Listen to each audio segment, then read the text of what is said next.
Selamat siang pemirsa, Anda menyaksikan Kilas Nusantara siang pukul 13 yang hadir dengan 3 kabar terkini dari dalam negeri, yaitu mengenai strategi pemerintah dalam menangani COVID-19 varian Omikron, kemudian menengok perpustakaan megah senilai 10 miliar rupiah, serta program beasiswa Universitas Al-Azhar Mesir bagi santri. Kita awali dengan upaya pemerintah mencegah penyebaran Omikron, yaitu dengan melakukan gerakan penanganan ganda. Mulai dari pintu kedatangan pelaku perjalanan luar negeri, serta hingga antisipasi transmisi lokal di tingkat komunitas. Pemirsa, saya akan mengajak Anda menuju Kabupaten Majalengka, Jawa Barat, di mana untuk melihat perpustakaan megah dengan anggaran 10 miliar rupiah. Fasilitas gedung layanan perpustakaan ini dibangun dengan dana alokasi khusus Perpustakaan Nasional guna meningkatkan literasi masyarakat. Dan kabar baik berprestasi yang membanggakan datang dari 30 santri dari berbagai pondok pesantren di Jawa Timur yang mendapatkan beasiswa dari pemerintah provinsi setempat untuk melanjutkan program pendidikan strata 1 ke Universitas Al-Azhar di Kairo, Mesir. Berikut kabar selengkapnya. Satgas Penanganan COVID-19 mencatat sebanyak 152 kasus COVID-19 varian Omikron telah terdeteksi di Indonesia. 6 diantaranya merupakan kasus transmisi lokal non-pelaku perjalanan luar negeri. Juru bicara Satgas Penanganan COVID-19 Wiku Adhisa Smito dalam konferensi pers secara daring Selasa 4 Januari menjelaskan strategi pemerintah cegah meluasnya varian Omikron di Indonesia, yaitu dengan melakukan gerakan penanganan ganda, salah satunya pengetatan pembatasan pintu kedatangan pelaku perjalanan luar negeri. Untuk itu, pemerintah Indonesia sendiri telah menentukan perbedaan syarat kedatangan pelaku perjalanan dari penggolongan negara berdasarkan angka kasus transmisi komunitas yang terjadi, serta pembatasan pintu masuk luar negeri bagi WNA maupun WNI yang saat ini hanya melalui 3 pintu kedatangan untuk moda udara, 3 pintu kedatangan untuk moda laut, dan 3 pos lintas batas negara. Lebih lanjut, Wiku merinci, pada pintu kedatangan pelaku perjalanan luar negeri, strategi pencegahan importasi kasus, seperti mengatur arus kedatangan pelaku perjalanan, optimalisasi upaya testing, serta karantina dan isolasi menjadi kunci utama.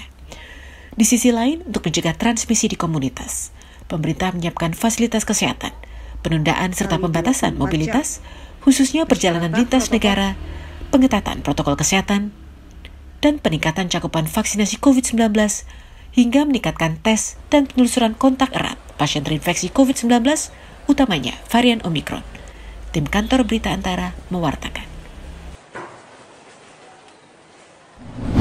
Menggerakkan masyarakat untuk dia mau meningkatkan kualitasnya. Sebuah perpustakaan megah dengan fasilitas dan layanan lengkap kini dimiliki Kabupaten Majalengka, Jawa Barat. Setelah pada 4 Januari Bupati Majalengka Karna Sobahi dan Kepala Perpustakaan Nasional RI Muhammad Syarif Bandung meluncurkannya. Syarif Bandung menyebut Perpustakaan Daerah Majalengka merupakan gedung perpustakaan termegah yang pernah diresmikannya. Melalui moto Perpustakaan Nasional menuju transformasi digital untuk menciptakan ekosistem digital nasional, pihaknya berharap akan semakin mengurangi kegiatan konvensional dan manual yang selama ini dilakukan dalam membaca buku. Saat ini Perpustakaan Daerah Majalengka memiliki koleksi berjumlah 40.313 eksemplar buku cetak dan 2.500 eksemplar buku elektronik yang ada dalam I-Pusda Majalengka. Fasilitas gedung layanan perpustakaan daerah tersebut dibangun dengan menelan biaya senilai 10 miliar rupiah yang bersumber dari dana alokasi khusus Perpustakaan Nasional. Akan kita kembangkan nanti wakaf buku ini. Kan dalam bulan Ramadan kita ada wakaf Al-Qur'an ini. Nah, kemudian nanti akan kita wakaf buku kepada ASN nanti kita. ASN kita 13.000. Ya.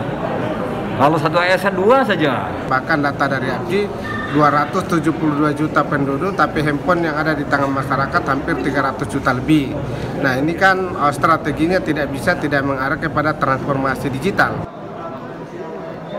Program literasi di Kabupaten Majalengka akan dilakukan secara komprehensif dan integratif dengan melibatkan kolaborasi serta kemitraan seluruh pemangku kebijakan dan masyarakat, di mana literasi tidak lagi tentang kemampuan membaca dan menulis, namun lebih kepada kemampuan dalam menciptakan barang dan jasa yang bermutu untuk kemudian dikompetisikan secara global. Dari Majalengka, Jawa Barat, Enjang Solihin, Kantor Berita Antara, mewartakan.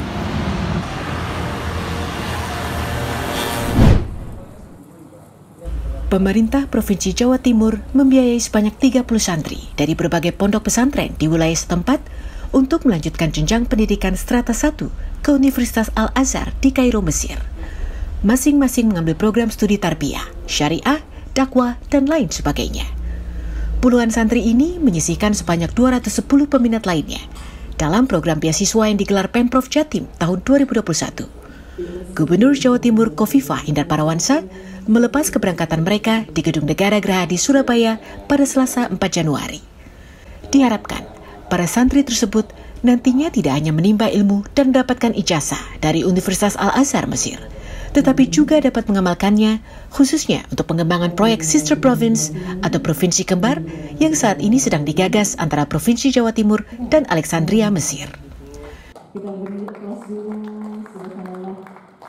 Jadi yang akan kita biayai itu asrama, itu sudah selesai semua. Visa sudah kelar, paspor sudah kelar, uang sakunya per anak, per bulan, kita lulus. Itu sampai lulus atau selama 1 tahun tadi? Ini harus menyelesaikan 8 semester. Itu loh. Jadi anggaran tahun 2021 ini disediakan untuk 8 semester 4 tahun. Ini merupakan angkatan pertama program beasiswa santri Jawa Timur yang menjadi mahasiswa di Universitas Al-Azhar Mesir.